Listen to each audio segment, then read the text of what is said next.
Assalamualaikum warahmatullahi wabarakatuh. Innal hamdalillah nahmaduhu wa nasta'inuhu wa nastaghfiruh wa na'udzu billahi min syururi anfusina wa sayyiati a'malina may yahdihillahu fala mudilla lahu wa may yudlil fala hadiya lahu. Asyhadu an la ilaha illallah wa asyhadu anna Muhammadar Rasulullah. Amma ba'd. Kaum muslimin dan muslimat rahimakumullah.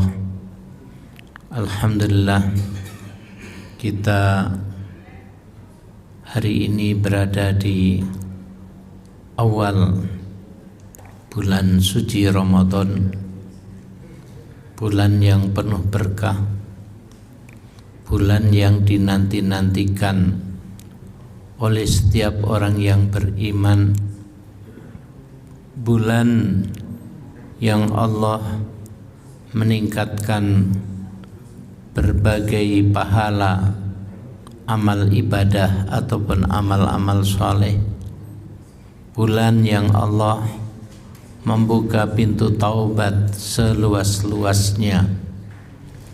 Semoga kita semua bisa mengakhiri bulan Ramadan 1443 ini dengan memperoleh predikat yaitu Al-Faizin. Al-Faizin adalah orang-orang yang menang. Orang yang menang di dalam Al-Quran dijelaskan yaitu faman zuhziha 'anil nar wa udkhilal jannah faqad faz.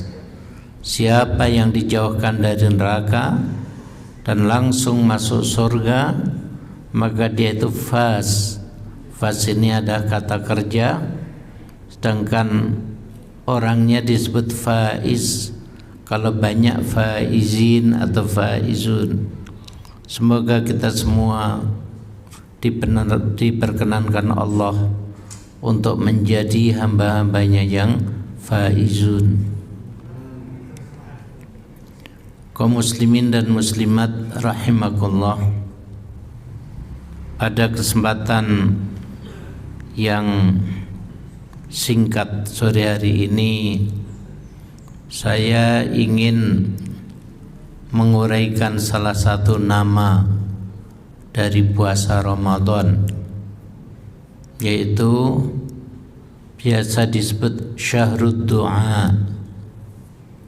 Perlu diketahui bahwa ulama memberi nama bulan Ramadan ini banyak sekali, ada lebih dari 20 nama. Nama-nama itu antara lain syahrul ibadah, bulan ibadah. Kenapa mereka menamakan syahrul ibadah? Karena kita di bulan Ramadan ini digalakkan untuk melakukan ibadah sebanyak-banyaknya. Bahkan Allah memberikan motivasi bahwa kalau kita pergi umroh di bulan Ramadan ini pahalanya seperti ibadah haji.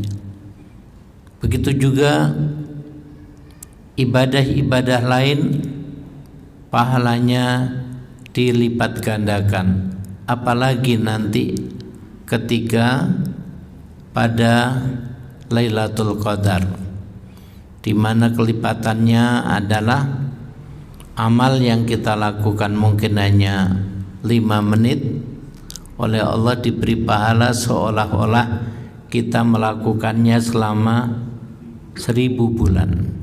Dan 1000 bulan itu kalau kita hitung ternyata sama dengan 83 tahun. Begitu Allah yang Maha Pemurah memberikan pahala, memberikan berkah amal di bulan suci Ramadan ini, sehingga menjadi kewajiban kita untuk meningkatkan berbagai amal ibadah, apakah itu salat sunat, apakah itu tadarus, apakah itu berdoa, apakah itu zikir dan lain sebagainya. Nama lainnya bulan Ramadan biasa juga disebut Syahrus Sabr, bulan kesabaran. Kenapa disebut bulan kesabaran? Karena seluruh situasi Ramadan, situasi puasa, kita dituntut untuk bisa bersabar. Sabar terhadap lapar, sabar terhadap haus. Kalau di hari-hari biasa ya kita lapar segera saja makan, kita haus segera saja minum. Tapi bulan Ramadan kita tidak boleh minum kecuali kalau sudah datang waktunya untuk minum ataupun untuk makan, yaitu waktu berbuka. Kita diminta sabar untuk selalu taat kepada Allah Subhanahu wa ta'ala. Karena kalau kita tidak taat pada bulan Ramadan ini, tidak hanya berdosa, tapi ibadah Ramadan kita bisa batal. Misalnya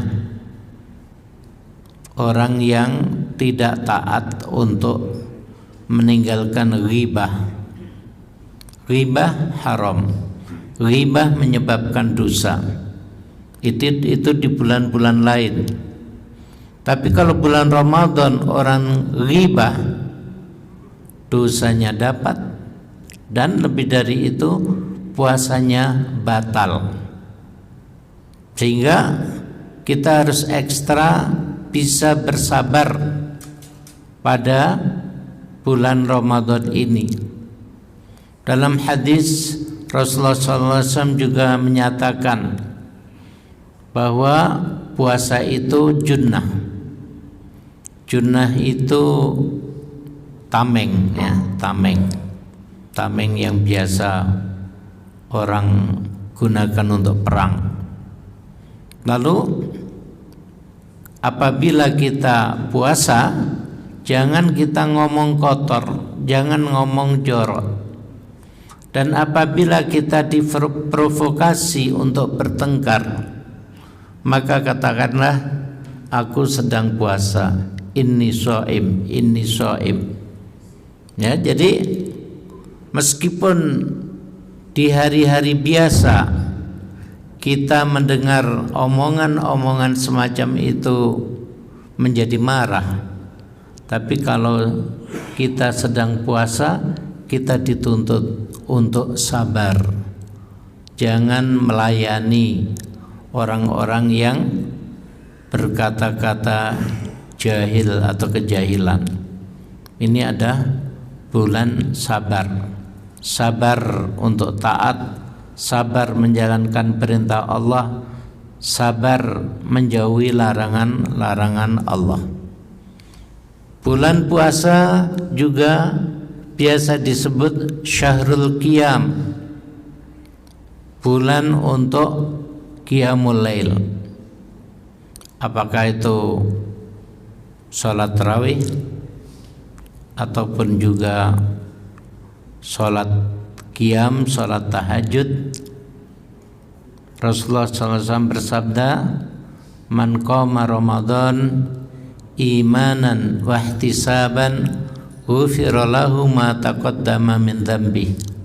Siapa yang qama Ramadan, melaksanakan qiyamul lail pada bulan Ramadan, meskipun sebagian ulama berpendapat bahwa qiyamul lail di bulan Ramadan itu dipercepat menjadi sholat tarawih, ya. Tapi ada juga yang berpendapat bahwa qiyamul lail tetap bisa dilaksanakan pada sepertiga malam terakhir, sedangkan tarawih tetap dikerjakan sebagai tarawih. Yaitu kalau ikhtilaf ulama.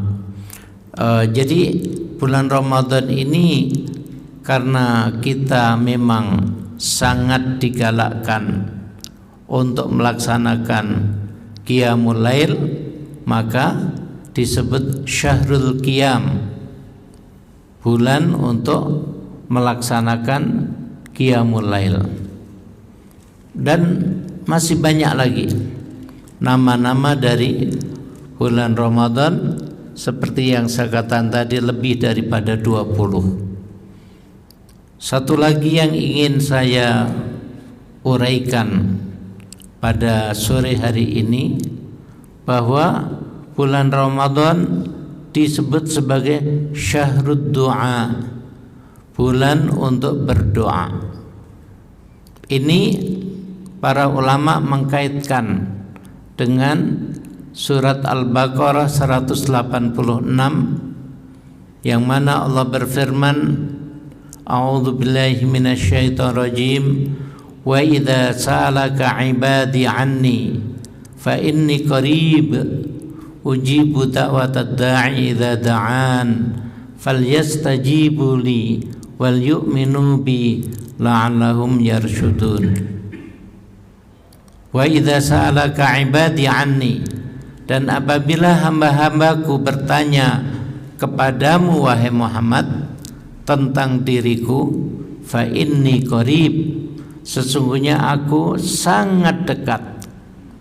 Ujibu da'watad da'i idza da'an, aku mengijabai doanya orang yang berdoa apabila berdoa kepadaku. Falyastajibu li, maka dalam mereka juga memenuhi permintaan-permintaanku. Wal yu'minu bi, dan dalam mereka beriman kepadaku. La'allahum yarshudun, mudah-mudahan mereka selalu terpimpin. Kenapa para ulama menyimpulkan bahwa bulan Ramadan adalah bulan doa? Karena posisi ayat ini pada angka yaitu 186. Padahal Allah dari ayat 183, 184, 185 semua membicarakan tentang puasa. Loh, pembicaranya tentang puasa, tapi kenapa tiba-tiba berbelok kepada doa? Ini menunjukkan bahwa doa itu adalah merupakan bagian yang sangat penting daripada puasa Ramadan, sehingga mereka pun menamakan bulan Ramadan sebagai Syahrud Du'a, bulan berdoa. Nah, memang doa di bulan Ramadan ini oleh Allah diistimewakan. Dalam hadis yang diriwayatkan oleh Imam Ahmad, Rasulullah sallallahu alaihi wasallam bersabda, "Thalathatun la turaddu da'watuhum." Ada 3 golongan yang doanya tidak ditolak. Tidak ditolak ini artinya mustajab, yaitu al-imam al-adil, pemimpin yang adil, pemimpin yang menegakkan hukum, pemimpin yang tidak pilih kasih, pemimpin yang selalu berusaha agar seluruh rakyat dari yang atas sampai yang bawah mendapat perlakuan sama, khususnya di depan hukum. Ini nomor 1. Kalau orang mempunyai sifat adil, maka doanya mustajab. Yang kedua adalah as-shaim hatta yuftir, orang yang puasa sampai dia berbuka. Ini artinya apa? Kita puasa dari subuh, berakhir waktu maghrib, Berarti dalam waktu yang cukup lama, ya, dari subuh sampai maghrib, itu ada kesempatan kita untuk berdoa, karena selama waktu itu doanya mustajab. Ada hadis yang diriwayatkan oleh Ibnu Hibban yang memberikan penekanan agar kita berdoa terutama menjelang buka puasa. Ya, ini menunjukkan bahwa bulan puasa itu istimewa. Lalu ada yang berlaku sepanjang tahun. Dalam hadis Rasulullah SAW bersabda, Allah setiap sepertiga malam terakhir turun ke langit dunia, lalu mengatakan, siapa yang berdoa lalu aku ijabahi, siapa yang memohon ampun lalu aku ampuni. Ya, ini berlaku sepanjang tahun, apalagi di bulan Ramadan. Nah, perlu saya ingatkan juga bahwa doa pada sepertiga malam terakhir ini ada doa yang sangat istimewa, yang para sahabat menilai bahwa doa pada waktu itu lebih penting dari sholat, lebih penting daripada tadarus, lebih penting dari amal-amal sunnah, ya, amal-amal ibadah lain. Kapan? Yaitu pada waktu sahur. Jadi para sahabat dulu membiasakan diri sholat tahajud atau qiyamul lail, lalu menyisakan waktu sampai subuh, yaitu mungkin 10 menit, 15 menit untuk istighfar.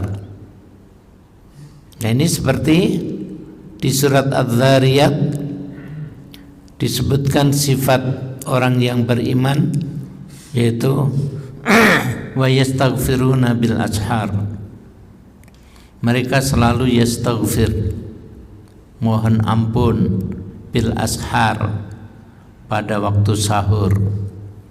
Maksudnya sahur di sini waktunya, ya, bukan makan minumnya. Jadi jangan salah paham, sambil makan minum berdoa nanti malah apa itu, kata kalau orang Jawa itu keselak. Nah, jadi sahur di sini maksudnya waktunya. Jadi waktu sahur sebelum subuh itu ada waktu dikhususkan untuk berdoa, dan doanya itu ada khusus istighfar, mohon ampun. Nah, yang namanya doa istighfar ini juga banyak macamnya. Yang paling bagus adalah sayyidul istighfar, yaitu Allahumma anta rabbi la ilaha illa anta khalaqtani wa ana abduka wa ana ala ahdika wa wa'dika mastata'tu a'udzubika min syarri ma sana'tu abu'u laka bi ni'matika alayya wa abu'u bi dzambi faghfirli fa innahu la yaghfiru dzunuba illa anta. Kata Nabi, siapa yang membaca pagi hari, siangnya wafat, maka dia mati dalam fitrah. Mati dalam fitrah itu artinya bersih dari dosa. Siapa yang membaca sore hari, malamnya mati, dia mati dalam fitrah, bersih dari dosa. Jadi setiap muslim dan muslimah harus hafal doa sayyidul istighfar ini dan diamalkan tiap hari.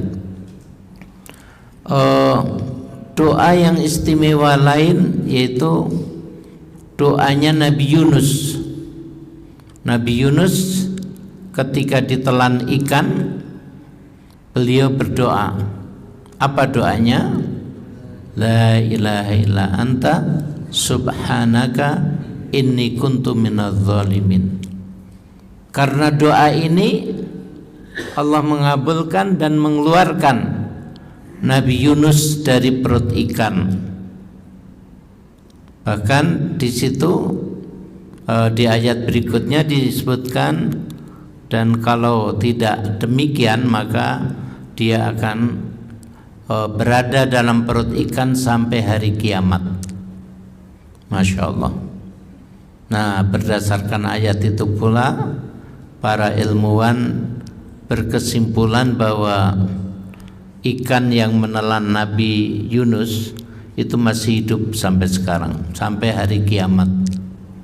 Ya, apa dasarnya? Dasarnya kalau Nabi Yunus oleh Allah tidak dikeluarkan, akan berada sampai hari kiamat bersama ikan tersebut. Doa yang lain banyak. Misalnya Allahumma inni zalamtu nafsi dzulman katsira faghfirli fa innahu la yaghfiru dzunuba illa anta. Dan doa lain, astaghfirullahaladzim alladzi la ilaha illa huwal hayyul qayyum wa atubu ilaih, ya, 3 kali. Doa yang lain, doa yang umum yaitu astaghfirullah, astaghfirullah, astaghfirullah. Ini bisa dijadikan zikir. Rasulullah SAW bersabda, siapa yang iltizam itu artinya terus menerus mengucapkan astaghfirullah, maka Allah akan mudahkan urusannya. Jadi kalau bapak-bapak punya urusan apapun, urusan di Jakarta, urusan yang mungkin rumit, jangan lupa ketika berangkat sana perbanyak istighfar. Insya Allah Allah akan mudahkan. Ada satu kisah yang sangat menarik, yaitu suatu hari Imam Ahmad dulu pada waktu itu tinggal di Baghdad. Beliau itu ada keinginan yang sangat kuat untuk pergi ke Basrah, tapi nggak tahu alasannya apa, ngapain harus pergi ke Basrah. Tapi dorongan hatinya itu sangat kuat. Akhirnya beliau memutuskan untuk pergi ke Basrah. Sampai Basrah pada waktu malam, ya tidak seperti zaman sekarang orang bisa cari penginapan atau hotel.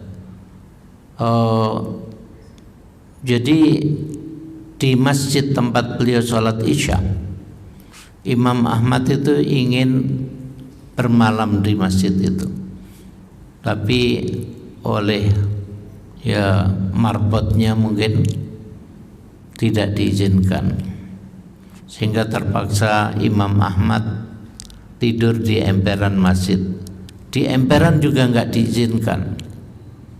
Ini karena bukan Masjid Al-Falah, jadi terlalu ketat pengurus masjidnya. Jadi Imam Ahmad ini tidak hanya nggak boleh, tapi didorong-dorong sampai ke tengah jalan. Di seberang masjid itu ada toko roti. Jadi pemilik toko roti itu mengamati dari awal. Akhirnya dia bilang, Syekh, sini aja nginap di tokoku. Ya, meskipun tokoku kecil, sederhana. Diterima tawaran itu oleh Imam Ahmad. Begitu sudah di dalam, Imam Ahmad itu mengamati pemilik toko. Itu mulutnya nggak berhenti istighfar. Astaghfirullah, astaghfirullah, astaghfirullah, astaghfirullah, terus menerus. Sehingga Imam Ahmad bertanya, sudah berapa lama kamu amalkan itu? Kata pemilik toko roti, sudah 30 tahun. Bayangkan bapak-bapak, 30 tahun mengamalkan astaghfirullah, astaghfirullah, astaghfirullah. Terus oleh Imam Ahmad ditanya, Apa manfaat yang kamu dapat? Kata pemilik toko roti, semua doaku dikabulkan Allah, kecuali satu. Saya ingin ketemu Imam Ahmad, sampai sekarang belum dikabulkan. Jadi Imam Ahmad berada di depannya, tukang roti tadi bilang begitu. Masya Allah. Jadi hati Imam Ahmad yang didorong-dorong untuk pergi ke Basrah tanpa diketahui alasannya, ternyata Allah ingin mengabulkan doa pemilik toko roti itu. Ya maklum, zaman dahulu orang-orang seperti Ahmad itu terkenal di seluruh dunia Islam. Hampir semua orang tahu, tapi nggak tahu orangnya itu yang mana. Nah ini zaman dahulu itu begitu. Kalau kita sekarang kan ada HP ya, mau cari foto siapa saja dengan mudah kita dapatkan. Jadi Imam Ahmad sangat dikenal keulamaannya. Dan Imam Ahmad ini memang luar biasa dalam berbagai hal, termasuk dia itu sangat ditakuti oleh setan. Kalau ada orang kesurupan, ya misalnya Imam Ahmad di sini yang kesurupan misalnya ditajur, itu Imam Ahmad cukup bilang ke orang, sampaikan kepada jin ya, yang ada dalam tubuh orang itu, Imam Ahmad menyuruhmu pergi sekarang juga. Itu langsung lari itu jin ya. Jadi kalau kita ini ngusir jin, Masya Allah, keluar masuk ya, susah. Tapi Imam Ahmad dengan ucapan begitu, jin sudah lari. Kenapa demikian? Ya karena memang bacaan, katakanlah ayat kursi. Ayat kursi ini pengaruhnya kepada jin yang tadi masuk ke tubuh orang itu berbeda-beda sesuai dengan yang membaca. Kalau yang membaca misalnya sholatnya kacau, kadang-kadang lengkap 1 hari 5 kali, kadang-kadang 2 kali, kadang-kadang tidak ya, dia baca ayat kursi, itu yang nama jin ya dia dengan mudah bertahan dalam tubuh. Tapi kalau yang membaca seorang yang alim, seorang yang takwa ya, dibaca sekali saja sudah kabur yang namanya jin. Kalau kealimannya kurang mungkin perlu berkali-kali dibaca ya. Itu pengaruh bacaan. Wallahu alam. Mungkin kalau yang membaca orang yang alim bertakwa, jin itu sangat kesakitan. Tapi kalau yang membaca kesolehannya kurang, nah jin kayaknya biasa-biasa saja. Makanya jin sangat takut kalau Imam Ahmad datang ke sini dan beliau yang membaca. Itu luar biasa tersiksa. Nah, jadi Imam Ahmad itu sampai begitu, untuk mengatasi orang kesurupan cukup diperintahkan melalui orang, Imam Ahmad menyuruhmu meninggalkan tubuh ini, langsung jinnya kabur. Jadi karena berbagai keistimewaan terutama ilmunya, beliau sangat terkenal, tapi orang tidak tahu yang mana yang namanya Imam Ahmad.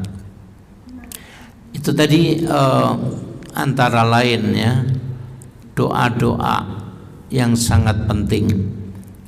Perlu setiap hari kita menyisihkan waktu ya, jangan sampai waktu sahur dihabiskan untuk makan minum ya.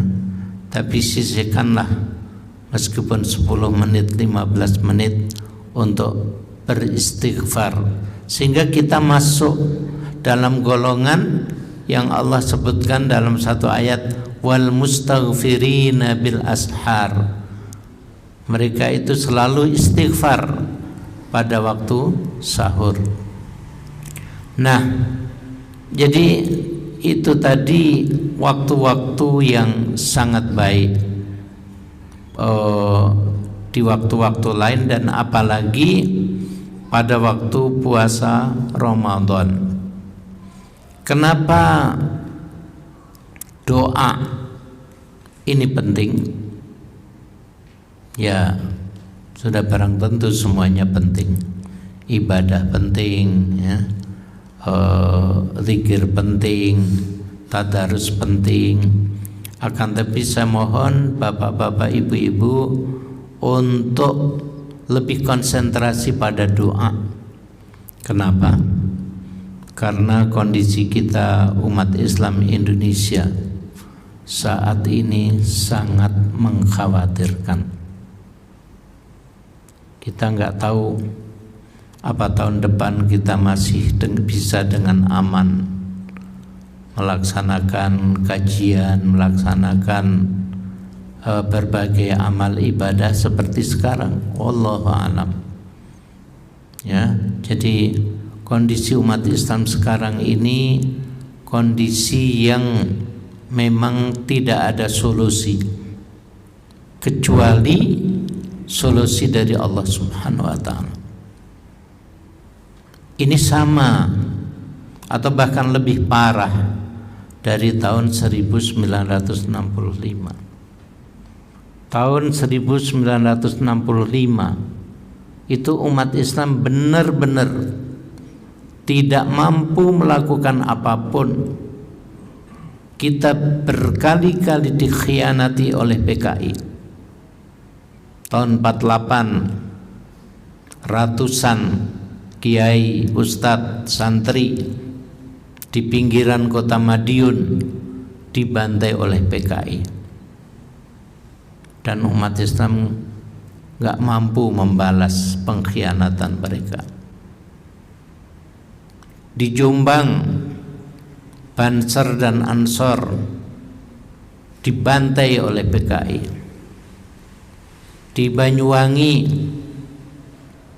mereka para gerwani pura-pura jadi ya seperti Fatayat NU dengan busana Islami mengadakan pengajian, dan masyarakat pun hadir.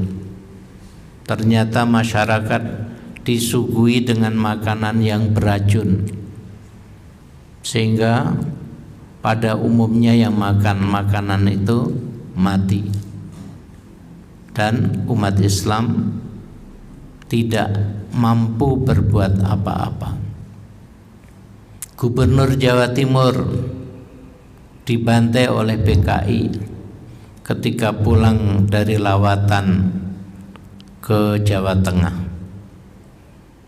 Beliau bersama ajudannya dan lain-lain diturunkan di Madiun, kalau nggak salah di hutan, di sana itu ada hutan Raban. Diturunkan, matanya disekap, dituntun ke hutan, dan di hutan semuanya dibantai. Dan sekali lagi umat Islam tidak mampu membalas kekejaman mereka. Kenapa? Karena waktu itu Presiden Soekarno bersama-sama PKI. Ya, jadi boleh dikata Presiden itu sudah dikuasai oleh tokoh-tokoh PKI. Kalau umat Islam melakukan kekerasan, maka yang dihadapi adalah aparat, sehingga ya nggak berani berbuat apa-apa. Ini kondisi tahun 1965. Nah, dalam keadaan yang seperti itu, saya yakin para ulama umat Islam terus menerus berdoa, memohon pertolongan dari Allah.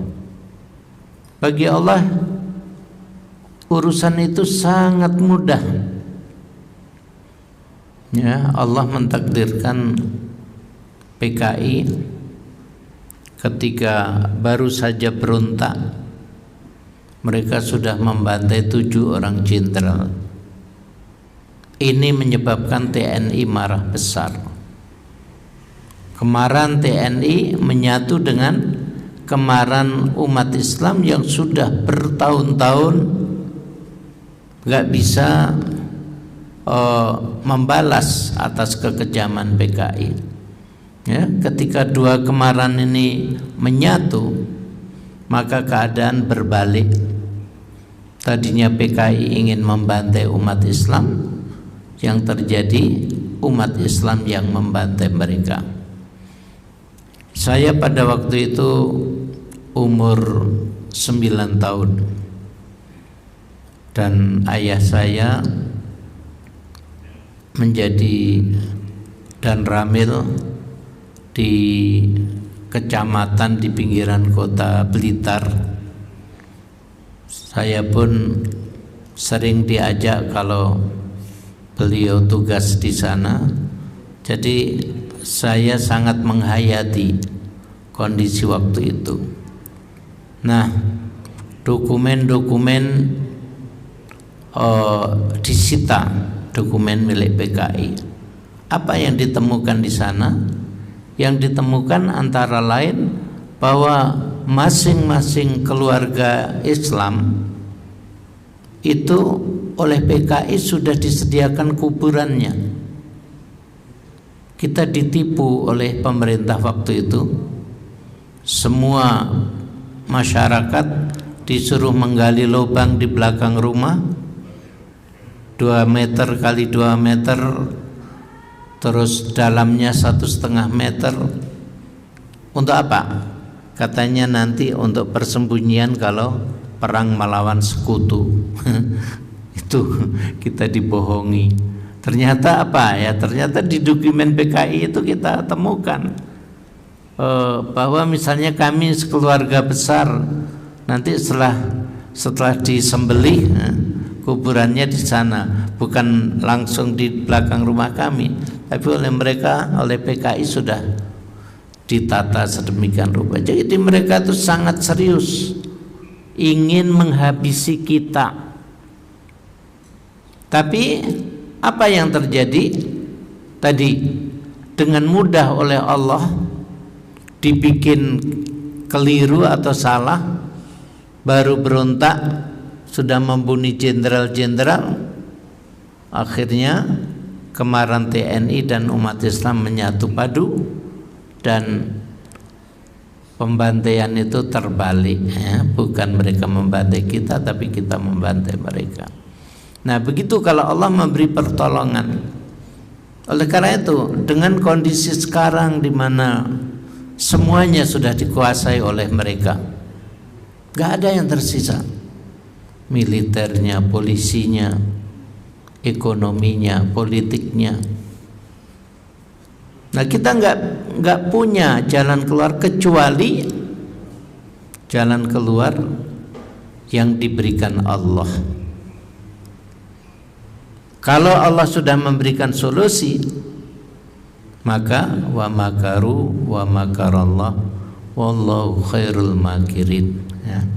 Mereka berbuat makar, Allah membalas makar, dan Allah sebaik-baik yang bisa membalas makar. Jadi hanya dari Allah kita bisa berharap. Oleh karena itu khusus puasa ini, bapak-bapak sekalian, jangan doanya itu hanya untuk diri sendiri, untuk untuk keluarga, tapi pikirkanlah umat. Rasulullah Shallallahu Alaihi Wasallam bersabda, "Man asbaha walam yahtam bi umuril muslimin falaysa minhum." Siapa yang bangun pagi tapi di pikirannya tidak ada pikiran terhadap umat Islam, dia bukan golongan mereka. Ya, hati-hati. Kalau yang kita pikirkan itu hanya diri sendiri, keluarga, lebih dari itu kita nggak pernah doakan, maka jangan-jangan kita divonis oleh Allah kita ini bukan golongan umat Islam. Artinya kita akan dikeluarkan dari kelompok Islam di akhirat nanti. Nauzubillah min dzalik.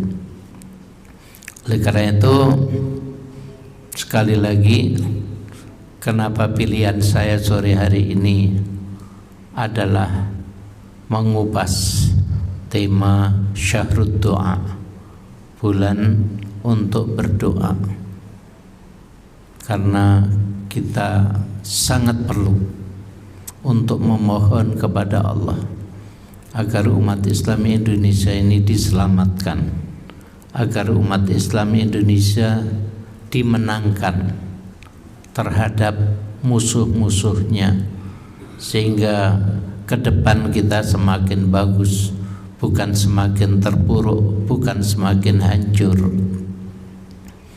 Demikian yang bisa saya sampaikan.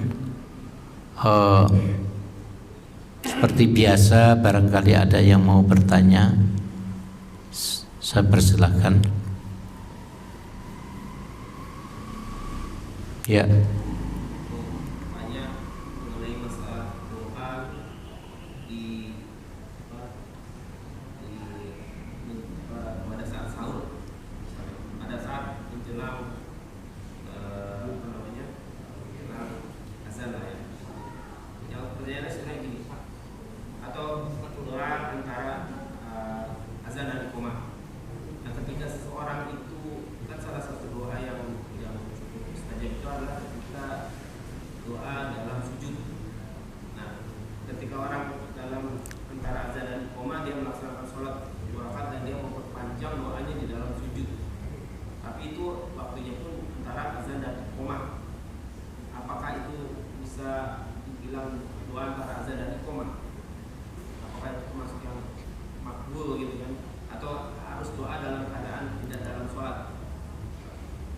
Iya, jadi begini, apa itu kalau kita lihat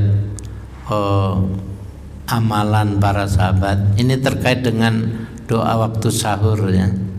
Jadi pada waktu katakanlah misalnya 10 menit sebelum subuh, itu kan masih waktu sahur ya. Sahabat itu sudah selesai dengan sholat sunat atau qiyamul lail, sudah selesai. Tadarus sudah selesai. Jadi tinggal waktu yang tersisa 10 menit itu benar-benar digunakan untuk istighfar. Makanya Allah menyebutkan sebagai wal mustaghfirina bil ashar, orang yang istighfar bil ashar. Ashar itu waktu sahur ya. Jadi yang ini memang khusus. Tapi kalau doa-doa lain, kita doa pada waktu sujud terakhir, itu ada anjurannya tersendiri. Kita berdoa antara adzan dan iqamat ya, itu juga ada anjurannya tersendiri. Cuman kalau tentang doa waktu sahur itu khusus untuk doa ya, tidak sambil sholat, tidak sambil yang lain-lain ya.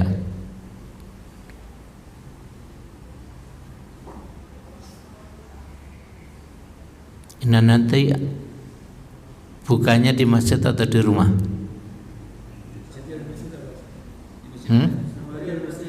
Oh gitu, ada takjilnya ya. Baiklah, kelihatan bapak-bapak pikirannya sudah ke takjil semua. Jadi kita cukupkan. Semoga menjadi ilmu yang bermanfaat. Dan kita akhiri subhanaka Allahumma wa bihamdika asyhadu an la ilaha illa anta astaghfiruka wa atubu ilaik. Wassalamualaikum warahmatullahi wabarakatuh.